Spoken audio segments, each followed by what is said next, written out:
Captaincy is about making right decision whether on the field or off the field. इसलिए मैं Country Delight पर भरोसा करता हूँ। They deliver 100% pure buffalo milk to my doorstep by 7 AM। Don't just enjoy our matches, enjoy village fresh buffalo milk too. Download the country delight app. Narendra Modi అధికారంలోకి వచ్చి 11 ఏళ్ళు పూర్తయింది. కానీ మూడవసారి గెలిచి 1 ఏడాది పూర్తయింది. ఈ ఏడాది పాలనలో భారీ విజయాలు సాధించామని భారతీయ జనతా పార్టీ మిత్రపక్షాలు చెప్తున్నాయి. లేదు వైఫల్యాలు ఉన్నాయన్నది ప్రతిపక్షాల వాదన. ఆ వాద ప్రతివాదాల పక్కకు పెడితే అందరూ అంగీకరించే ఒక అంశం ఏంటంటే భారత రాజకీయాల్లో ప్రజాస్వామ్యము ఎంతటి బలమైన నాయకులనైనా తగ్గేలా చేస్తుంది అన్నదానికి ఈ ఏడాది పాలనే ఉదాహరణ. మొదటి 2 సార్లు గెలిచినప్పుడు నరేంద్ర మోడీ తగ్గేదే లేదన్నాడు. ప్రతిపక్షాల ఒత్తిడి పనిచేయలేదు, మిత్రపక్షాల ఒత్తిడి పనిచేయలేదు, ఆఖరికి సొంత పార్టీ నాయకుల ఒత్తిడి కూడా పనిచేయలేదు. మోడీ ఏమనుకున్నాడో అది చేశాడు. అది మనందరము చూసాం. పెద్ద నోట్ల రద్దు కావచ్చు, లాక్డౌన్ కావచ్చు, ఇలాంటి కీలకమైన సందర్భాల్లో తన క్యాబినెట్ సహచరులతో కూడా పూర్తిగా చర్చించలేదు అన్న విమర్శలు కూడా వచ్చాయి. వ్యవసాయ బిల్లుల్ని ఏ రకంగా పార్లమెంట్లో ఆమోదింపజేశారో చూశాం. ఏడాదికి పైగా రైతులు పోరాడినా చివరిలో ఉత్తరప్రదేశ్ ఎన్నికల సమయానికి కాస్త వెనక్కు తగ్గి ఆపేశాడు తప్ప అసలు ఏడాది పాటు ఎక్కడా ఈవెన్ సుప్రీంకోర్టు కోరిన తాత్కాలికంగా నిలిపివేయండి, సమస్యకు పరిష్కారం చూద్దామన్నా మోడీ తగ్గేదే లేదన్నారు. కానీ ప్రజాస్వామ్యంలో ప్రజల తీర్పుకున్న అద్భుత స్వభావం ఏంటంటే ఎంతటి బలమైన నాయకులనైనా ఏ అథారిటేరియన్ లీడర్నైనా కూడా అనివార్యంగా తగ్గేలా చేస్తుంది. అదే జరిగింది ఈ ఏడాది పాలన. ఎందుకంటే మొదటిసారి 2014 తర్వాత భారతీయ జనతా పార్టీకి సొంతగా మెజారిటీ లేని పరిస్థితి, మిత్రపక్షాల మద్దతుతోనే అధికారంలో ఉన్న పరిస్థితి. 400 సీట్లు వస్తాయి ఈసారి అని మొదలై 240 దగ్గర ఆగిన స్థితి. ఉత్తరప్రదేశ్ లాంటి కీలక రాష్ట్రాల్లో ప్రతిపక్షం కన్నా తక్కువ సీట్లు తెచ్చుకున్న సిచ్యువేషన్. దీంతో ఈ ఏడాది పాలన స్వభావమే మారిపోయింది. మిత్రపక్షాల ఒత్తిడి పనిచేస్తోంది, ఆఖరికి ప్రతిపక్షాల ఒత్తిడి కూడా పనిచేస్తుంది. అందుకే ప్రజాస్వామ్యంలో ఏ పార్టీకి కూడా అపరిమితమైన విజయాలు ఇవ్వకూడదు అని చాలామంది చెప్తూ ఉంటారు. ఏ పార్టీకి కూడా నిరవధికంగా ప్రతిసారి విజయాన్ని ఇస్తూ పోకూడదని కూడా అంటుంటారు. కారణం ఏంటంటే ప్రజాస్వామ్యంలో చెక్స్ అండ్ బ్యాలెన్సెస్ ఉండాలి అంటే ప్రజల తీర్పు షాక్ అర్థం కావాలి. ఇప్పుడు నరేంద్ర మోడీకి కూడా ఈ ఏడాదిలో ప్రజల తీర్పు షాక్ తగిలిన నేపథ్యం కనుక జాగ్రత్త పడ్డాడు. మీరు చూడండి, కాస్ట్ సెన్సస్ మొదటిది. చాలా కాలం కుల జనగణనాన్ని బీజేపీ తీవ్రంగా వ్యతిరేకించింది. బీహార్లో తమ మిత్రపక్షమైన నితీష్ కుమార్ అఖిలపక్షం తీసుకుని మోడీ దగ్గరికి వచ్చారు. అఖిలపక్షంలో బీజేపీ కూడా ఉంది. కుల జనగణన జరపమంటే సమస్య లేదు, జరపమన్నారు. జరపకపోవడమే కాదు, ఇది హిందూ సమాజాన్ని చీల్చడానికి ప్రతిపక్షాల కుట్ర అన్నారు. సో యోగి ఆదిత్యనాథ్, నరేంద్ర మోడీ విడిపోతే నష్టపోతాం అని పెద్ద ఎత్తున క్యాంపెయిన్ చేశారు. ఇది యాంటీ హిందూ అన్నారు క్యాస్ట్ సెన్సెస్. హిందూ సమాజ ఐక్యతను దెబ్బతీసేతో బాటంగేతో కాటెంగే ఇవన్నీ మనం విన్నాం. ఈ మాటలన్నీ ఏం జరిగింది? ఇప్పుడు కుల జననానికి మోడీ ప్రభుత్వం అంగీకరించడమే కాదు, ఇప్పుడు జనాభా లెక్కలు ఈ అక్టోబర్లో మొదలు కానున్న జనాభా లెక్కల ప్రక్రియలో ఈవెన్ కులగణనాన్ని కూడా అధికారికంగా చేపట్టబోతున్నారు. కారణం ఏంటి? ఇండియా కూటమి పార్టీలు తమిళనాడు, తెలంగాణ, కర్ణాటక, ఈవెన్ ఎన్డీఏ పక్షంలో మిత్రపక్షమైన జేడీయూ నాయకత్వంలోని నితీష్ కుమార్ ప్రభుత్వం బీహార్లో కుల జనగణన జరిపి కాంగ్రెస్ పార్టీ ఇండియా కూటమిని ఈ అంశంపైనే ప్రధాన ఎజెండాగా మోడీ ప్రభుత్వాన్ని విమర్శిస్తుంటే కుల జనగణనాన్ని వ్యతిరేకించడం, సామాజిక న్యాయానికి బీజేపీ వ్యతిరేకమని ఒక బలమైన పాపులర్ నరేటివ్ను ప్రతిపక్షం నిర్మిస్తే తప్పలేదు మోడీ ప్రభుత్వానికి తమ ఐడియాలజికల్ పొజిషన్లో కూడా రాజీ పడి కుల జనగణన ఏదైతే నార్మల్ పాలసీ కాదు అది. ఎందుకంటే హిందుత్వ పాలిటిక్స్కే అది వ్యతిరేకం, హిందూ కన్సాలిడేషన్కే వ్యతిరేకం. అలాంటి చర్యకు కూడా చివరకు అంగీకరించాల్సి వచ్చింది. ఇది మొదటిది క్యాస్ట్ సెన్సస్. మీకు రెండవది లాటరల్ ఎంట్రీ. లాటరల్ ఎంట్రీ అంటే సివిల్ సర్వీసెస్లో ఐఏఎస్గా సెలెక్ట్ అయ్యి ప్రొబేషనర్గా చేరి ప్రమోషన్ పైన joint secretary, deputy secretary, joint secretary, secretary ఇలా అవుతారు. లాటరల్ ఎంట్రీ ఏంటంటే వివిధ రంగాల నిపుణుల్ని, నిష్ణాతుల్ని పబ్లిక్ అడ్మినిస్ట్రేషన్లో ఇంటగ్రేట్ చేయడానికి జాయింట్ సెక్రటరీ స్థాయిలో నేరుగా నియమించే ప్రక్రియ. ఈ ప్రక్రియను ఎప్పుడైతే మోడీ ప్రభుత్వం ఈవెన్ యూపీఎస్సీ అడ్వర్టైజ్ కూడా చేసింది 45 పోస్టులకు, తీవ్ర వ్యతిరేకత వచ్చింది.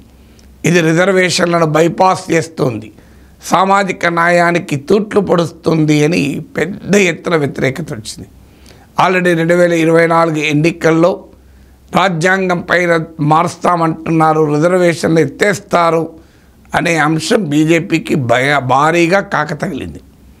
లాటరల్ ఎంట్రీని సొంత ఎన్డీఏ కూటమిలోనే చిరాగ్ పాస్వాన్ లాంటి నాయకులు తీవ్రంగా వ్యతిరేకించారు.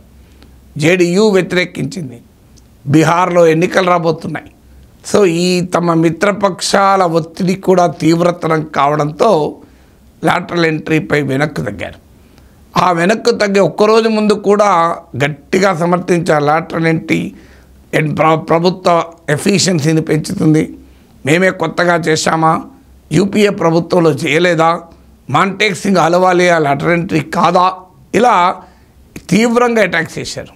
కానీ ఆ తర్వాత లాటరల్ ఎంట్రీపై వెనక్కు తగ్గి నరేంద్ర మోడీ ఎట్టి పరిస్థితుల్లో దీన్ని అంగీకరించడం లేదు, ఇది రిజర్వేషన్లను దెబ్బతీస్తుంది, రిజర్వేషన్లను దెబ్బతీసి ఏ చర్యను మోడీ ప్రభుత్వం ఒప్పుకోరు అంటూ స్టేట్మెంట్ ఇచ్చి యూపీఎస్సీ ద్వారా వచ్చిన నోటిఫికేషన్ విత్డ్రా చేయించారు. మరి ఇది రెండవ రివర్సల్ యూటర్న్. ఇక మూడవ యూటర్న్ మీకు ఆసక్తికరంగా ఆపరేషన్ సింధూర్. ఈ ఆపరేషన్ సింధూర్ ఎందుకు ఆసక్తికరం అంటే మన సర్జికల్ స్ట్రైక్ చూసాం, బాలాకోట్ స్ట్రైక్ చూసాం.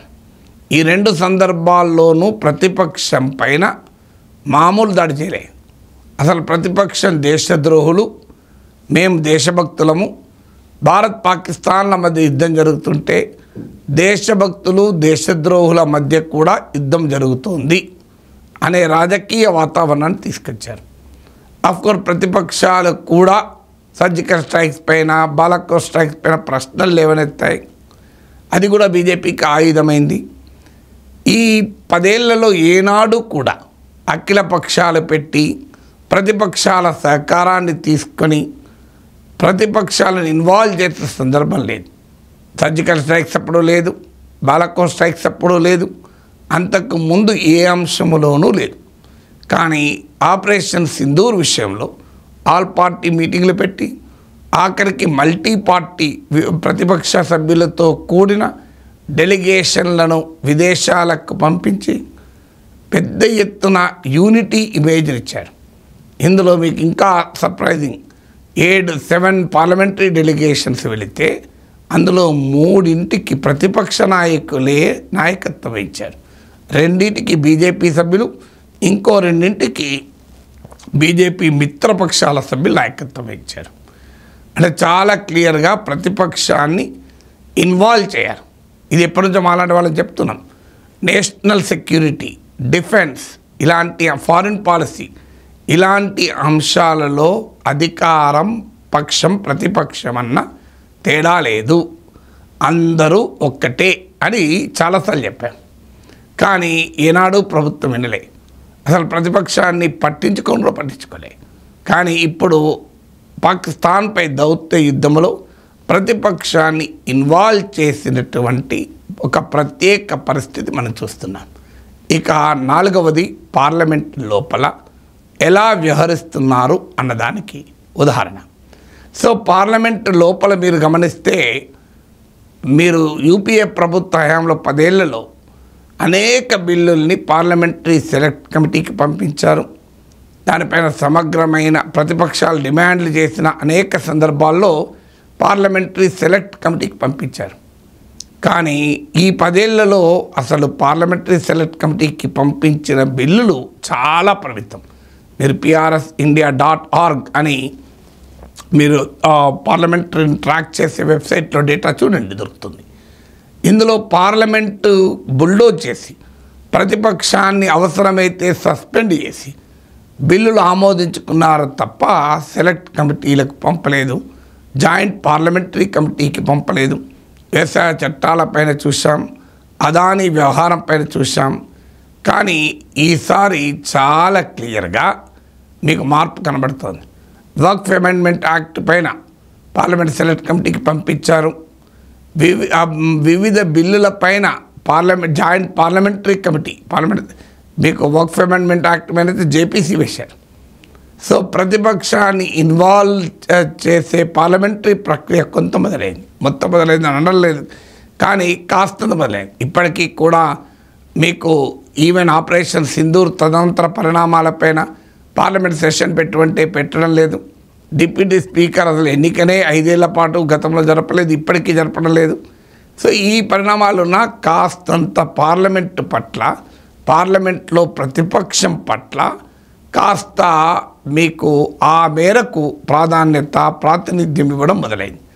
కొన్ని అయితే వ్యతిరేకత వస్తే ఆ బిల్లును ఉపసంహరించుకున్న సందర్భం ఉంది. మీకు బ్రాడ్కాస్ట్ బిల్లు ఒక ఉదాహరణ. ఈ బ్రాడ్కాస్ట్ బిల్లు డ్రాఫ్ట్ వచ్చింది, మొత్తం డిజిటల్ మీడియాను ప్రభుత్వ కంట్రోల్లో తెచ్చే బిల్లు. దీనిపైన తీవ్రమైన వ్యతిరేకత వచ్చాక ఆ బిల్లునే కేంద్రం ఉపసంహరించుకుంది.